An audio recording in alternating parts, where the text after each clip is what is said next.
Besides Monday, it was, I mean, it's just a week, you know, we're practicing, and I think that the guys done a heck of a job. We're excited about the opportunity we have, and, you know, try to score points like always. What changes for you? Do you communicate with Dante about offensive stuff now? Does he have any input for you? A ton.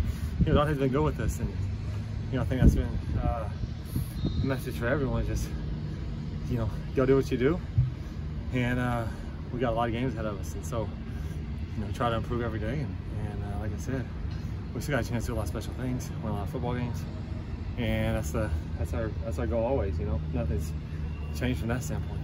How do you ensure that, you know, everyone, especially mentally, is capable of just moving forward? Not only with Clay, but even after the game last week. I mean, everyone in the locker room lost a game before, so it's not like it's some new experience for them. That's the beauty of sports. Like, I mean, to me, the greatest thing about sports is to teach you about life, and you get beat sometimes. That's the way it goes.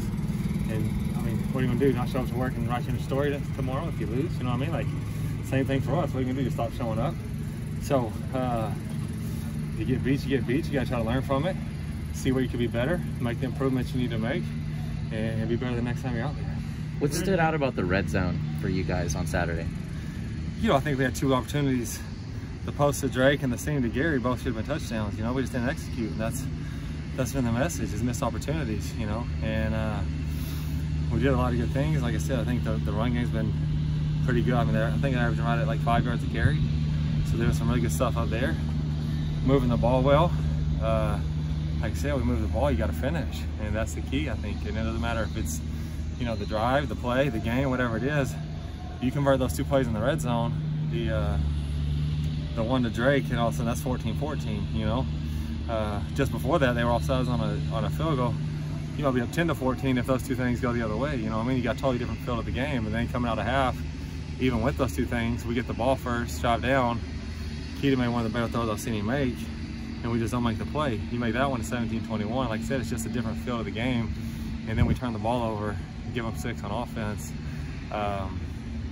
Maybe the next drive, but like those are 3 plays right there alone on offense that if those don't happen, or if they go the other way, you have a completely different feel to that football game. You know what I mean? Just the flow of the game, the momentum of the game, probably the score. We're probably up, and so you got to make them. You got to finish. You got to execute, and that's what we've preached since we've been here. And we're not going to stop that. It's like you got to execute, and it doesn't matter where it is. You know, I think that the mistakes are probably more seen or highlighted when you're in the red zone, because those are direct points off the board, where in the open field it doesn't feel like direct points off the board, although at times it can be, you know. And so like I said, I think mistakes are magnified when you're in the red zone, and you got to execute down there. When there's a change at the top, how does it impact you as coaches in terms of how you look at the future? It doesn't change much. I mean, it changes because Coach Helton's not in there every day, but as far as doing our job, as long as we're here, we got to go do it. You know what I mean? And like I said, I think we have a good football team and a lot of games ahead of us, and a lot of things we can accomplish ahead of us. And so I think that our guys understand that, our players understand that.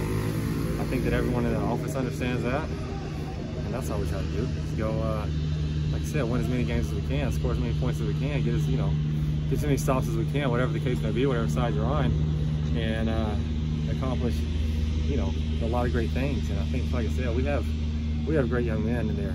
I mean, a great staff, but our players, we got a lot of good dudes in there. And like I said, I think that they're a close team. And you know, I talk to our guys all the time. We talk about culture. We talk, you know, you don't need culture when things are good. You need it when a little adversity strikes. And so I think the guy, I mean, besides the initial shock, I think that they've handled it as well as you can possibly handle it, and showing up to play every year, you know, showing up to get better and improve and practice every day. That's all you can ask for. What was it about Dante that lends itself to him kind of stepping into a tough situation like this? That's really a question for Dante. You know, I think it's, you know, for him, I don't think it's a terrible situation. It's a great opportunity, you know what I mean? And I don't think it's an ideal situation for anyone when the head coach gets fired. But you know, in my opinion, for him, for us, for everyone, being here, I think, like I said, I think it's a great opportunity. Obviously not an ideal situation. Like I said, Coach Helton was great to everyone. I mean, he brought everyone here. So I think that a lot of people hear a lot of things to Coach Helton. So including myself and probably including Dante, and I think he'd say the same thing. But like I said, when adversity strikes, you know, it's a great opportunity for him or for whoever to go do the job still. And I think that's the message to these guys. I think our guys understand, our players as well understand that, like, it's not ideal for anyone, but it's still a great opportunity. Let's do one more.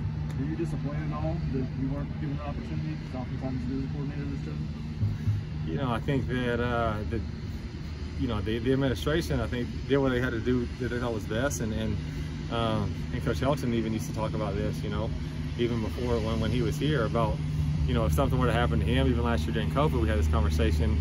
I think Jinx probably would have taken over for that role, just because he wanted the coordinators to be able to focus on their jobs and continue to try to put together game plans and execute their side of the ball. And so that's what we're trying to do. You know what I mean? I think that's our goal.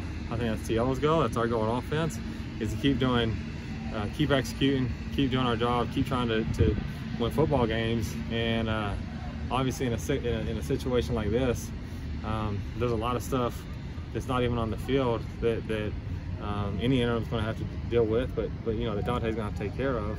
And I think the thought is, you know, that's a lot. That's going to be very time consuming for anyone that has to do it. So let the coordinators try to continue to do their jobs on that side of the ball, and let Dante try to, like I said, navigate probably a lot of headaches right now. But you know, hopefully as the season goes on, we kind of get into a rhythm, and he kind of gets established what he needs to get established. And like I said, he has a little more time right now. I'm sure he's getting pulled in every direction. So there's a lot on his plate, and we got to try to focus on doing our jobs on each side of the ball.